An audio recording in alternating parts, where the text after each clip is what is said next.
1월 7일 화요일 하나님께서 저희에게 주신 말씀은 요한복음 2장 13절부터 25절까지의 말씀입니다. 유대인의 유월절이 가까운지라 예수께서 예루살렘으로 올라가셨더니 성전 안에서 소와 양과 비둘기 파는 사람들과 돈 바꾸는 사람들이 앉아 있는 것을 보시고 노끈으로 채찍을 만드사 양이나 소를 다 성전에서 내쫓으시고 돈 바꾸는 사람들의 돈을 쏟으시며 상을 엎으시고 비둘기 파는 사람들에게 이르시되 이것을 여기서 가져가라. 내 아버지 집으로 장사하는 집을 만들지 말라 하시니 제자들이 성경 말씀에 주의 전을 사모하는 열심이 나를 삼키리라 한 것을 기억하더라. 이에 유대인들이 대답하여 예수께 말하기를 내가 이런 일을 행하니 무슨 표적을 우리에게 보이겠느냐. 예수께서 대답하여 이르시되 너희가 이 성전을 헐라 내가 사흘 동안에 일으키리라. 유대인들이 이르러 이 성전은 46년 동안에 지었거늘 내가 3일 동안에 일으키겠느냐 하더라. 그러나 예수는 성전된 자기 육체를 가리켜 말씀하신 것이라. 죽은 자 가운데서 살아나신 후에야 제자들이 이 말씀하신 것을 기억하고 성경과 예수께서 하신 말씀을 믿었더라. 유월절에 예수께서 예루살렘에 계시니 많은 사람이 그의 행하시는 표적을 보고 그의 이름을 믿었으나 예수는 그의 몸을 그들에게 의탁하지 아니하셨으니 이는 친히 모든 사람을 아시며 또 사람에 대하여 누구도 증언받으실 필요가 없었으니 이는 그가 친히 사람의 속에 있는 것을 아셨음이니라. 아멘. 네, 오늘 본문은 예루살렘 성전에 들어가신 예수님께서 성전을 청결하게 하는 사건의 내용이 기록되어 있습니다. 이는 성전 안에서 벌어지고 있는 부패하고 타락한 행태를 보시고 분노하신 예수님께서 그것을 둘러 엎으시면서 깨끗하게 하신 그런 사건을 말합니다. 성전 정화 사건은 성전의 진정한 의미를 분명하게 알려주는 그런 사건이면서 앞으로 예수님께서 행하실 일이 진정한 성전을 회복시키는 것임을 암시하는 사건이라고 볼 수 있습니다. 좀 더 자세히 말씀을 보도록 하겠습니다. 13절 말씀입니다.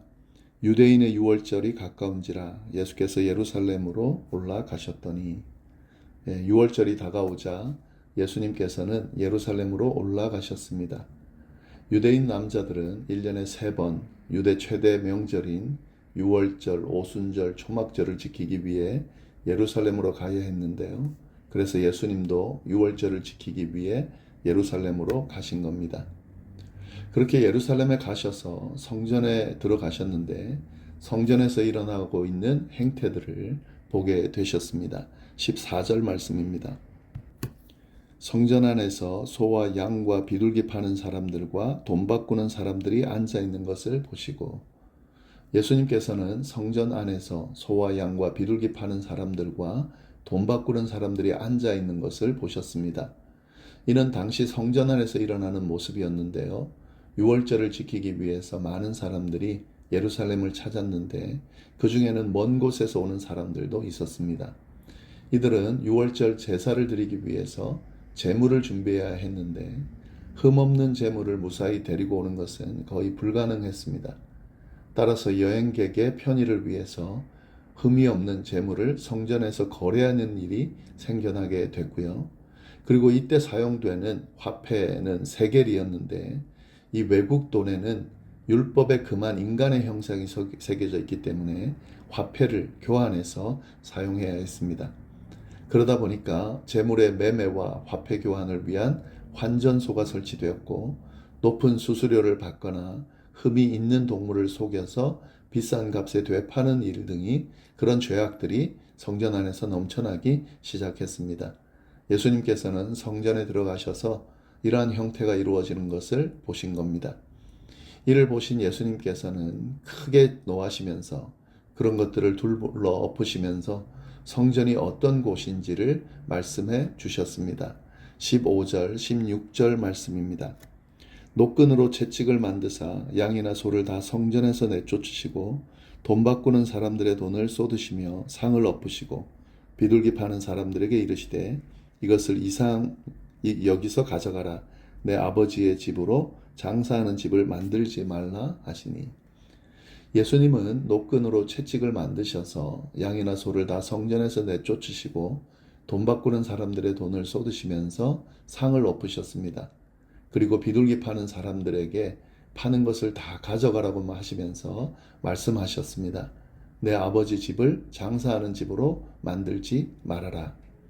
요한복음에는 이렇게 기록되어 있는데 공감복음서를 보면 더 신랄하게 비판하는 내용이 들어가 있습니다. 이사야 56장 7절 말씀을 인용하시면서 그들이 기도하는 집을 강도의 소굴로 만들었다라고 질책하십니다.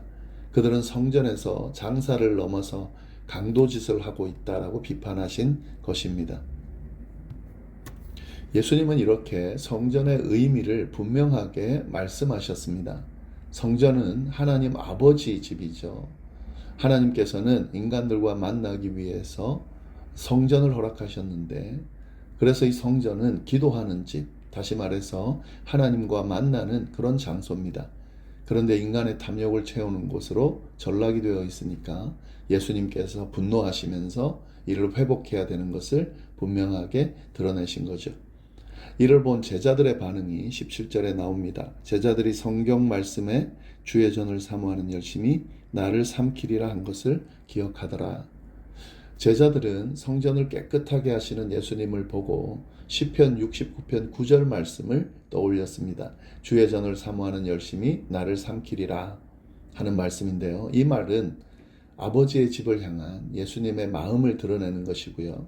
이렇게 드러난 마음이 결국 예수님을 대적하는 무리들을 자극하게 되었다라는 것을 암시해주는 그런 말씀입니다. 이 내용은 이어지는 말씀을 보면 알 수가 있는데 18절부터 22절까지를 보면 유대인들과 예수님의 대화가 나옵니다. 이 대화를 통해서 예수님께서 앞으로 하실 일에 대해서 드러내고 있습니다. 물론 이 유대인들은 예수님의 말씀을 이해하지는 못하는데요. 그 대화 내용을 보면 18절 말씀 보면 이에 유대인들이 대답하여 예수께 말하기를 내가 이런 일을 행하니 무슨 표적을 우리에게 보이겠느냐. 성전 청소하는 예수님을 보고 유대인들이 표적을 보이라고 지금 요구하는 거죠. 그러니까 자신들에게 지금 문제가 있는 걸 지적하는 이 초점을 예수님께로 지금 돌리려고 하는 거죠. 그렇게 예수님을 향해서 비판할 권위가 너에게 있다면 그에 맞는 표적을 보여달라고 지금 하는 겁니다. 사실 보여달라기보다는 지금 시비를 거는 거죠. 못 보여줄 거니까. 너가 지금 왜 이런 일을 하느냐라고 지금 시비를 걸고 있는 거죠. 이에 대해서 예수님께서 대답을 하십니다. 19절 말씀입니다. 예수께서 대답하여 이르시되 너희가 이 성전을 헐어라. 내가 사흘 동안에 일으키리라. 표적을 보여달라는 그들의 요청에 예수님께서는 성전을 헐면 사흘 만에 일으키겠다라고 비유적으로 말씀하셨습니다.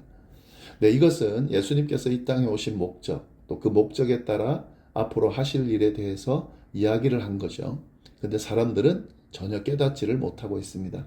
심지어 제자들도 깨닫지 못했고요. 예수님께서 부활하신 후에야 그것에 대해 알게 되고 믿게 되었습니다. 이 내용이 20절부터 22절까지의 말씀입니다. 유대인들이 이르되 이 성전은 46년 동안의 지었거늘 내가 3일 동안에 일으키겠느냐 하더라.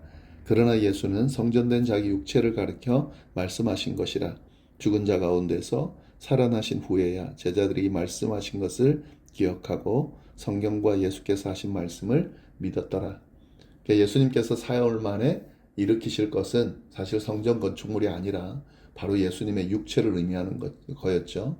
그러니까 지금 더 이상 이 성전이라고 하는 것은 눈에 보이는 건물이 아니고 예수님의 몸이다라고 하는 것을 예수님이 지금 분명하게 드러내주고 있는 건데 사람들은 아직까지는 깨닫지를 못한 거죠.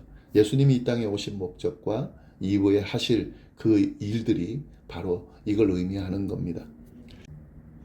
그리고 마지막 23절부터 25절 말씀 보시면 6월절에 예수님께서 예루살렘에 계시니 많은 사람이 그의 행하시는 표적을 보고 그의 이름을 믿었으나 예수는 그의 몸을 그들에게 의탁하지 아니하셨으니 이는 친히 모든 사람을 아시며 또 사람에 대하여 누구의 증언도 받으실 필요가 없었으니 이는 그가 친히 사람의 속에 있는 것을 아셨음이니라. 예수님께서 이 성전 청결한 이후에 6월절 그 예루살렘에 계시면서 여러 기적을 행하셨다는 거고, 이를 본 많은 사람들이 예수님을 믿게 되었다라고 하는 내용인데요. 근데 예수님은 많은 사람들이 믿고 따랐지만 그들에게 자신을 의탁하지는 않으셨습니다.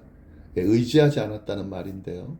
예수님께서는 사람의 속마음을 다 아셨기 때문에 그들의 믿음이 진짜인지 정확한지 아닌지 정확하게 알고 계셨고, 굳이 사람의 마음을 또 사람에게 의지할 필요가 없다는 거죠. 그리고 많은 사람들이 믿는다고 해서 거기에 현혹될 이유도 없으셨다는 거죠. 네, 이 말씀은 예수님이 하나님의 아들이시기 때문에 사실 사람의 증언이나 추천이나 지지와 응원이 필요가 없으신 분이다라는 의미가 되는 것이고, 이 말은 뭐가 되냐면 홀로 완벽하신 하나님이시다 라고 하는 것을 보여주는 거죠. 우리가 의지할 수 있는 분이다 라고 하는 거죠.